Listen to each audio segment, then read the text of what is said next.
자, 안녕하세요. 계약서 작성법과 특약실무의 박성원입니다. 오늘부터 여러분들과 이렇게 동영상 강의로 계약서 작성을 어떻게 하고 그 계약서에 따라서 특약을 어떻게 잘 써야 되는지 그것들에 대해서 심도 깊은 그런 이제 강의를 진행해 볼 생각입니다. 자, 우선 그 간단한 사례를 가지고 우리가 뭘 배워야 되고 그런 문제가 발생했을 때 어떻게 처리를 해야 되는지 한번 말씀을 드려보겠습니다. 자, 첫 번째 사례는요, 그 서울에서 어떤 공인 현업에 이제 그 종사하시는 분이 이런 질문을 한 거예요. 자, 2억 천 그 전세 계약을 쓰는데 이분이 어떤 그 사정이냐면 회사 직원이고 법인이 1억 8천만 원을 전세 자금으로 지원을 해주는 거고 본인이 3천만 원을 이렇게 이제 해서 전세를 쓰는 거죠. 근데 이제 공인중개사에게 요구하는 게 법인이 1억 8천을 갖다가 지원을 해주기 때문에 법인에 들어가는 계약서는 반드시 1억 8천만 원짜리 전세 계약서야 된다는 거죠. 근데 실제로 공인중개사는 2억 1천의 전세 계약서를 쓰죠. 그러니까는 결국 이렇게 계약서를 갖다가 1억 8천짜리를 하나 쓰고 그 다음에 2억 1천짜리 계약서를 하나를 쓰게 되면 이중계약을 하게 되니까 그래서 공인중개사는 상당히 그 스트레스를 받는 거죠. 그래서 이게 항상 문제가 될 수 있는 게 이런 거예요. 선의에 의해서 계약서를 2장을 써줬다 하더라도 결국 모든 피해는 우리 공인중개사가 지게 된다라는 거예요. 그래서 선뜻 써주지를 못하는 거죠. 자, 그러다 보니까는 이 계약서 작성에 관한 가장 실력 있는 박성원 교수님한테 물어봐야 되겠죠. 그래서 저한테 이제 전화가 왔습니다. 이걸 도대체 어떻게 해야 되느냐? 여러분들 같으면 어떻게 써야 되겠어요? 1억 8천짜리를 쓰고 그 다음에 2억 1천짜리를 쓰고 그래서 1억 8천짜리는 법인에 제출하고 그 다음에 2억 1천은 임차인한테 줄까요? 그러면은 이중계약이 된 거예요. 그죠? 계약서가 2개 있단 말이죠. 그래서 저는 이걸 즉시 해결했죠. 어떻게 하냐면 이런 거죠. 자, 법인 명의로 되어 1억 8천짜리 전세 계약서를 작성을 합니다. 작성을 당연히 해야 되죠. 작성을 해서 임차인에게 교부를 해야 되죠. 그러면 그 임차인은 그 계약서를 법인에 제출하는 거예요. 자, 그런 다음에요. 그날 바로 3천만 원 이 부분을 어떻게 해요? 전세계약서 증액을 임차보증금 증액을 하는 거죠. 그래서 증액계약서를 다시 쓰는 거예요. 그러면은 계약서 이중계약서가 문제가 아니고 깔끔하게 해결이 됐죠. 무진장이 쉽습니다. 그래서 이렇게 저와 아마 이런 이제 강의를 하다 보면 여러분들이 굉장히 어려웠던 그런 부분은 굉장히 쉽게 처리할 수 있는 그런 이제 기법들이 생기는 거예요. 자, 그러면은 여기서 증액을 했으니까 우리가 증액 계약서를 쓸 줄 알아야 되겠죠. 그죠? 우리가 이제 지금 이제 전세 가격이 많이 올라가게 되면 전세 보증금을 갖다가 인상하게 되고 그러면 그 전세 보증금이 인상됐으니까는 증액된 부분을 임대차 계약서를 다시 써야 되죠. 이렇게 할 때는 반드시 증액된 2억 1천짜리 전세 계약서를 쓰는 거예요. 2억 1천만 원짜리 전세 계약서를 쓰고 그 다음에 특약에는 계약 내용은 전 계약과 동일함 이렇게 써야 되겠죠. 그 다음에 두 번째는 기존 임대차 계약서 원본을 첨부함 이렇게 쓰는 거죠. 그리고 나서 그 계약서를 가지고 다시 동사무소에 가서 확정일자를 받으면 되죠. 그러니까는 2억 1천 계약서를 쓰면서 밑에 이제 계약서 분실될 가능성이 있죠. 그래서 세 번째 그 특약란에다가 그 처음에 쓴 계약서 계약 내용과 확정일자 번호를 거기다 꼭 같이 기입을 해놔야만이 여러분들이 처음 썼던 계약서가 분실됐다 하더라도 아무런 문제가 발생을 하지 않습니다. 그래서 이렇게 하면은 여러분들이 요즘에 이제 그 임차보증금을 증액하면서 계약서를 어떻게 써야 되느냐. 어떤 사람은 뭐 영수증만 주고 영수증에다가 확정일자를 받는다고 하는데 그런 것은 이제 확정일자로서 효력이 없게 되죠. 반드시 확정일자는 영수증에 받아야 된다는 거죠. 그래서 이렇게 하면은 아주 깔끔하게 처리됐죠. 그래서 여러분들이 이 공인중개사 이제 시험에 그 어려운 시험에 합격을 하고 우리가 이제 공인중개사 현업을 하거든요. 그러면 제일 큰 문제가 뭐냐면 돈을 버는 거예요. 돈을 버는 거. 공인중개사는 돈을 많이 벌어야 됩니다. 그래서 이 돈을 어떻게 많이 벌 거냐. 그거 쉽다라는 거죠. 이런 거 다 하는 거예요. 첫 번째 인정 작업 다 해야 되죠. 자, 인정 작업이 뭐냐면, 우리가 매도인은 1억에 팔아달라 그러는데 나는 1억 5천에 파는 거죠. 그래서 5천만 원을 먹는 거예요. 그죠? 그런 걸 인정 작업이다 그래요.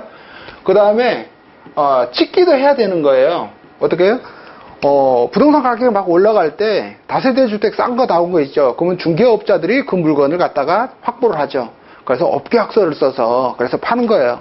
그래서 찍기도 해야 되고, 세 번째, 매도인이 팔고 싶은데 양도소득세가 많이 나오죠. 그러면 안 판다는 거예요. 그러니까 그 양도소득세를 줄이면은 팔죠. 그런 걸 대비해서 뭘 해야 돼요? 업계약서, 다운계약서를 쓰는 거예요. 업계약서, 그 다음에 다운계약서를 반드시 쓰게 되는 거죠. 그 다음에 상가지역에 하다 보면은요, 상가지역에 하다 보면 권리금 작업을 잘 해야 되는 거예요. 권리금 작업. 자, 요런 것들이 공인중개사가 하는 것 중에 돈이 되는 거거든요.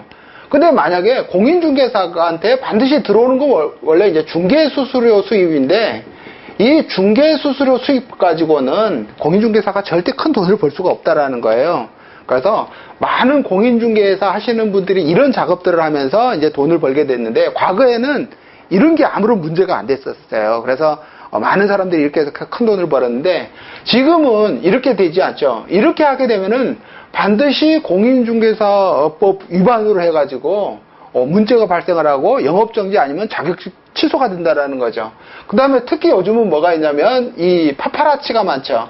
그래서 이 파파라치, 이 사람들이 많아가지고 우리가 초과 중개 수수료, 여기 이제 중개 수수료에서 초과 중개 수수료라든지 이렇게 인정 작업한 것들에 대해서 항상 문제가 발생을 해서 굉장히 큰 손실이 일어난다는 거야. 그러니까 내가 만약에 이렇게 해서 돈을 번다 하더라도 중개사고가 일어나서 결국은 엄청나게 돈을 물어준다 그러면 나는 뭐 버는 게 없죠. 그래서 우리 공인중개사들은 큰 돈도 벌어야 되지만 가장 중요한 건 뭐냐면 중개사고에 걸리지 않는다라는 거예요. 그럼 중개사고에 걸리지 않으려면 그러면 이런 것들을 하면서 계약서는 완벽하게 작성돼야 되고 모든 위험으로부터 벗어날 수 있는 기법으로 계약서를 작성해야 된다는 거죠. 자, 그래서 그 기법들이 뭐냐면 이 계약서 작성법과 특약실무라는 거예요. 아마 저한테 많은 분들이 이제 강의를 들었고 지금 시중에 많이 나와 있는 계약 특약들 있죠. 그게 거의 제가 이제 만든 것들이 굉장히 많은데 저는 이런 사례에 맞게 특약을 굉장히 잘 만들어서 이제 많은 사람들에게 이제 오픈을 해줬던 거죠. 근데 이제 그것들이 이번에 일괄 다 정리돼 가지고 계약서 작성법과 특약실무라는 책이 나왔고, 그 다음에 2탄으로 준비하고 있는 게 표준계약서라는 거예요. 우리가 중개사고를 막으려면은요, 내가 아무리 그 주의를 기울여도 꼭 그 특약에서 빠뜨리는 게 있다라는 거죠. 저도 가끔 그 빠뜨리고 있거든요. 그러면은 얼마나 당황한지 몰라요. 그래서 그런 특약들을 절대 빠뜨리지 그러려면은 반드시 뭐가 만들어져야 되냐면 표준 계약화 되어야 된다는 거예요. 표준 계약화. 그래서 표준 계약서화 되어 있다 그러면은 내가 반드시 넣어야 되는 특약들을 갖다가 빠뜨리지 않고 다 넣을 수 있다라는 거예요. 그래서 이게 제 2탄입니다. 그래서 계약서 작성법과 특약 실무가 1탄이고, 그 다음에 이제 표준 계약서 활용법이 2탄이에요. 근데 지금 이제 여러분들이 이 강의는 현업에 종사하시는 분들도 있겠지만 이번에 이제 시험을 합격을 하고 내가 중개업에 입문하는 사람들이거든요. 그래서 중개업에 입문하려고 그러면 이 부동산과 관련된 법 지식이라든지 아니면 문제점을 해결할 수 있는 그런 것을 완전히 마스터를 해야 됩니다. 그래서 그 과정이 기본 과정이고요. 그런 과정을 거치고 난 다음에는 제가 지금 준비하고 있는 게 이제 표준계약서거든요. 그래서 이 표준계약서를 활용하는 방법을 하게 되면은, 그 다음에 이제 저희 같은 경우는 이 표준계약서를 갖다가 거래정보망에 연결시켜서 이제 제공해 드릴 거거든요. 그러면은 이거 활용법만 알면 모든 중개사고로부터 완벽하게 벗어날 수 있는 그런 이제 시대가 온다라는 거죠. 그러면 우리가 인정작업, 찍기, 업계약서, 다운계약서, 권리금, 그 다음에 지금 연기군 같은 경우가 우리가 분양권 불법 전매가 많이 일어나죠. 그러면 이 분양권 매매 같은 경우도 전혀 문제가 없이 완벽하게 처리할 수 있다라는 거야. 만약에 여러분들이 진짜 부동산에서 큰 돈을 벌어보고 싶다 그러면 반드시 이 책에 들어있는 내용을 완벽하게 숙지를 해야 되고요. 그 다음에 책에는 제가 쓰지 못하는 이야기들이 많이 있어요. 굉장히 이제 불법적인 것도 있고, 그 다음에 알려져 있지 않은 그런 것들도 있거든요. 그런 것들을 제가 강의 시간을 통해서 여러분들에게 전수해 드릴 거고, 그걸 여러분들이 마스터하고 난다 그러면은 중개업 시장에서 완전히 이제 최고의 전문가 수준으로 이제 발돋움하는 거죠. 자, 그래서 우선은 이런 것들이 굉장히 하고 싶을 거예요. 그죠? 지금 많은 중개업 하시는 분들이 분양권 매매를 진짜 하고 싶은데 하는 방법을 모르거든요. 또 한다 하더라도 사고가 나는 건 막을 수가 없어요. 지금 인천 지역에서 아파트 분양권을 굉장히 고가에 샀던 사람들이 지금 이제 분양권 가격이 다 빠지고 지금 이제 마이너스로 떨어지자 굉장히 큰 문제가 발생을 한 경우가 많거든요. 그러면 분양권이 굉장히 위험성이 있는데 매도인이나 매수인이나 전혀 위험성이 없는 분양계약서가 있다 그러면 완벽하겠죠. 그래서 이 분양권도 표준계약서가 만들어져 있어요. 그래서 제가 만들어 놓은 이 분양권 표준계약서를 쓴다 그러면 아무런 문제가 발생하지 않는다라는 거죠.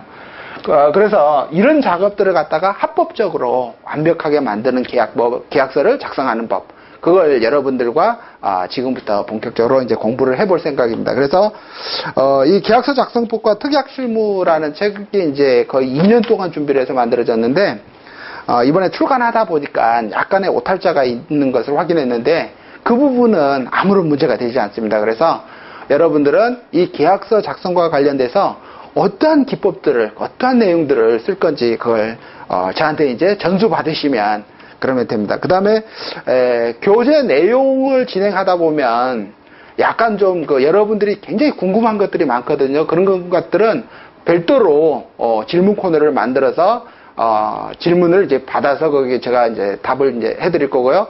그 다음에 아까처럼 이렇게 상담 사례 있죠. 이런 것들이 있으면 그러면은 그건 별도로 질문을 올려주시면 별도로 저 이렇게 녹화를 해서 이건 이제 무료로 제공하는 게 아니고 아주 소액 결제로 즉시 볼 수 있도록 그렇게 이제 처리해 드리도록 하겠습니다. 그래서 지금 이제 교육을 다 마치고 창업을 하는 것보다는 지금을 창업해도 됩니다. 창업하면서 항상 궁금한 것이 있으면 저희한테 이제 질문을 주시거나 이제 상담을 요청을 하시면 거기에 대해서 즉시 해결해 드릴 거거든요. 그러니까는 아무런 걱정 없이 그냥 창업을 하시고 그 다음에 궁금하면 저희한테 질문을 하시면 항상 답변이 준비되어 있고, 아무리 어려운 거라도 저희가 어떻게 검토를 하고 거기에 대해서 어떤 특약을 반드시 달아라, 저는 항상 그렇게 안내를 해드리고 있거든요. 그래서 전국적으로 굉장히 많은 사람들이 저한테 계약과 관련돼서 상당히 많은 문의를 합니다. 그래서 그 문의할 때마다 거의 99.9%는 완벽한 답을 해드렸거든요. 그러니까 여러분들도 이제 저와 같이 이 과정을 거치고 나면 거의 저와 같은 수준으로 반드시 성장할 수 있습니다. 그러면 여러분들도 중개업에서 가장 중요한 게 뭐예요? 큰 돈을 벌 수 있는 거다 그랬죠? 큰 돈을 어떻게 해요? 중개사고 없이 번다라는 거죠. 그러면 그게 나의 이제 가장 큰 재산이 되는 거고, 그래서 여러분들이 중개업 시장이 전혀 두렵지 않다라는 거야. 그러니까 인정 작업이라든지 업계약서, 다운계약서 이런 건 토지 부분에서 많이 일어나죠. 그 다음에 이제 권리금은 상가 부분에서 많이 일어나고요. 그래서 지금 아파트 시장이 상당히 위축되어 있지만 상가 지역이라든지 토지 아니면 분양권 시장 일부 지역에서는 굉장히 활성화되어 있거든요.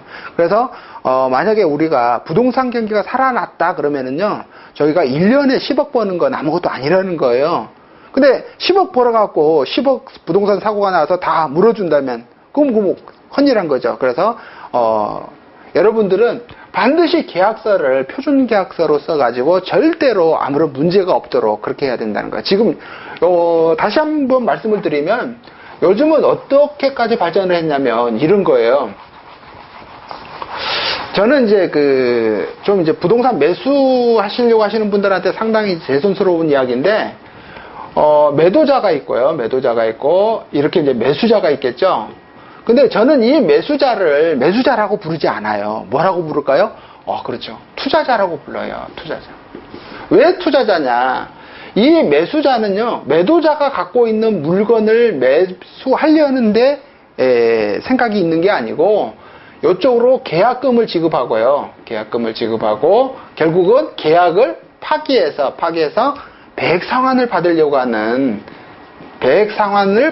하는데 목적이 있는 거예요. 그걸 저는 그래서 투자자라고 이야기합니다. 지금 부동산 경기가 굉장히 어렵고 우리나라 이제 경제가 굉장히 어렵죠. 그러다 보니까는 이 배액 상환에 생각이 많으신 분들이 너무 많아요. 그래서 이게 투자자다. 저는 이렇게 이야기를 하거든요. 그러면 문제는 뭐냐면 이 투자자는 그래서 배액 상환은 누구한테 받는 거예요? 매도자한테 받는 거예요. 매도자. 그래서 이 매도자 입장에서는 결국 배액 상환 해주게 되면 결국 누구한테 문제를 삼겠어요? 그렇죠. 이 사이에 있는 공인중개사에게 문제를 삼아요. 그 다음에 이 계약서가 완벽하다 그러면 매도자한테 배액 상환을 못 받으면 투자자는 그 다음에 공인중개사에게 책임을 떠넘기려고 하거든요. 그럼 공인중개사는 계약서를 완벽하게만 썼다 그러면은 아무런 문제가 없다라는 거죠. 그죠? 그래서 어제 상담한 건 이런 거예요. 똑같이 매매를 하고 계약서를 썼어요. 매수자가. 근데 이 매수자가 다음날 자기는 계약을 안 하고 싶은 거예요. 그래서 매도자가 안 하고 싶은 거죠. 근데 매도자가 계약을 안 하면 배액 상환해 줘야 되죠. 매수자가 안 하면요, 그다음에 포기해야 되죠. 그죠? 근데 이 사람들은 이 계약금을 안 뜯기고 싶은 거예요. 그러다 보니까는 공인중개에서 과실을 갖다가 물고 넘어진다라는 거죠. 그래서 어제 그분은 이렇게 한 거야. 이 사람이 매수자가 집이 하나 있고 그날 하나를 샀어요. 그리고 또 소형 아파트를 하나 사가지고 임대 사업을 하려고 했는데, 근데 이분이 자기 친구 말을 들어보니까 아파트 가격이 계속 떨어질 것이다. 그러니까 사지 마라. 그런 소리를 들었겠죠. 그래서 안 사기로 결심을 했는데, 그러면 계약금을 포기해야 되죠. 그러니까는 자기 친구인 공인중개사가 이 중개한 공인중개사에게 전화를 해서 이렇게 한다는 거죠. 당신은 부동산에 관한 최고 전문가로서 이 매수자가 기존 주택이 이렇게 하나 있고 이번에 또 하나 구입했고, 그죠? 세 번째 구입 예정, 즉 계약서를 작성한 상태죠. 그러면 이 사람이 이것을 할 때는 이걸 팔아야 되는데 이게 3주택이 되면서 비과세를 못 받는다. 그걸 갖다가 공인중개사가 설명해 줘야 될 의무가 있는데 당신은 그 의무를 이행하지 않았기 때문에 이 계약금을 포기하게 되는 손해를 배상해야 되지 않느냐, 이렇게 이제 주장을 한다는 거예요. 누가 그랬어요? 공인중개사가. 그래서 지금은 공인중개사의 적은 공인중개사가 된 거예요. 그래서 내가 아주 실력을 갖추지 못하면 옆집에 있는 공인중개사가 나를 공격한다는 거죠. 자, 그래서 저한테 상담을 요청을 했는데, 이 공인중개사가 결국 부동산 세금에 관한 문제에서 상담할 의무가 있느냐라는 거죠. 즉 뭐냐면 공인중개사는 확인 설명 의무가 있는 것은 반드시 확인 설명을 해야 되겠지만, 확인 설명 의무가 없는 것들은 그걸 안 해도 의무 위반이 아니라는 거죠. 그래서 공인중개사는 부동산과 관련된 세금에 관해서는 상담을 하지 못하도록 돼 있죠. 그죠? 특히 유료로요. 그렇기 때문에 그 문제는 공인중개사가 확인 설명해야 될 문제는 아니다라는 거죠. 자, 여기서 사례를 보면 매수자는 자기가 모든 의사결정을 해놓고 그 다음에 자기에게 불이익이 발생할 가능성이 있으니까 누구를 끌고 들어가요? 그렇죠. 물귀신 작전이죠. 공인중개사를 물고 들어간다는 거예요. 자, 그러니까 만약에 이 공인중개사가 계약서를 잘못 썼다 그러면 뭘 갖고 따지겠어요? 그렇죠. 계약서를 잘못 쓴 그 하자를 가지고 구청으로 쫓아가죠. 그러면은 공인중개사는 최소한 영업정지 6개월을 맞게 되겠죠. 그렇기 때문에 이 투자금을, 즉 계약금을 결국 공인중개사가 다 반환해 줄 수밖에 없다라는 거예요. 자, 이제 이런 사례들이 굉장히 많이 발생을 하는 거예요. 그래서 우선 공인중개사는 첫 번째 조건이 뭐냐면 계약서를 완벽하게 쓰는 게 제일 첫 번째 조건이에요. 계약서를 완벽하게 써놓고 그 다음에 일어나는 것들을 갖다 처리할 수 있어야 되지, 처음에 계약서를 잘못 썼다 그럼 완전히 이제 그 모든 책임을 져야 되는 그런 문제가 발생을 해요. 그러면 계약서에서 우리가 일단 이제 교재를 보시면 이제 계약서 한 장짜리를 가지고 쓰는데 그 계약 내용 가지고는 굉장히 부실하니까 우리가 특약을 많이 달죠. 그러면 특약에 달지 않았 가지고 법률 분쟁이 발생을 하게 된다면 그걸 해결할 수 있는 능력이 없거든요. 그죠? 그래서 공인중개사는 제일 중요한 게 하자가 일어나지 않는 계약서를 쓰는 게 제일 중요한 거예요. 두 번째는 그 다음에 매도인하고 매수인 사이에 분쟁이 발생을 하면 그 분쟁을 갖다가 조정할 수 있는 그런 이제 능력이 있어야 되는 거예요. 자, 근데 요걸 아까처럼 그 사례로 다시 이제 말씀을 드려보면 이런 거죠. 매도인 입장에서는 파는 게 목적이고 매수자는 안 사는 게 목적이죠. 가격이 떨어질 때는요. 반대로 가격이 올라갈 때는 매도자는 계약을 파기하는 게 목적이고 매수자는 이행을 하는 게 목적이에요. 그러니까는 계약서만 완벽하게 만들어져 있다 그러면 이런 문제에 대해서 절대 공인중개사가 휘둘릴 수가 없다라는 거죠. 그래서 이 계약서 작성법과 특약 실무를 갖다 딱 마치게 되는 순간 여러분들은 계약서 작성법에 관한 최고의 대가가 될 수 있을 거예요. 제가 제 자랑 같지만 대한민국에서 최고의 계약서 작성과 특약 실무의 최고의 권위자 중에 한 명이거든요. 솔직히 진짜 제가 쑥스럽게 제 자랑해서 좀 죄송합니다. 근데 지금 전국에 있는 많은 그 현업에 종사하시는 분들이 항상 문제가 생기면 저한테 상담을 요청을 한다는 거예요. 그래서 제 핸드폰은 언제나 오픈되어 있고, 그다음에 제가 부득이 뭐 다른데 이제 강의라든지 바쁘지 않는 한 항상 성실하게 답변을 해드리고 있습니다. 그래서 이제 이 강의를 저와 같이 시작을 했으니까 완벽한 공인중개사 최고의 부동산 전문가로서 거듭나야 되겠죠. 그래서 차근차근 교재에 따라 가지고 여러분들에게 이 부동산 계약의 진수를 그렇게 이제 전해드리도록 하겠습니다. 잠시 후에 시작하겠습니다.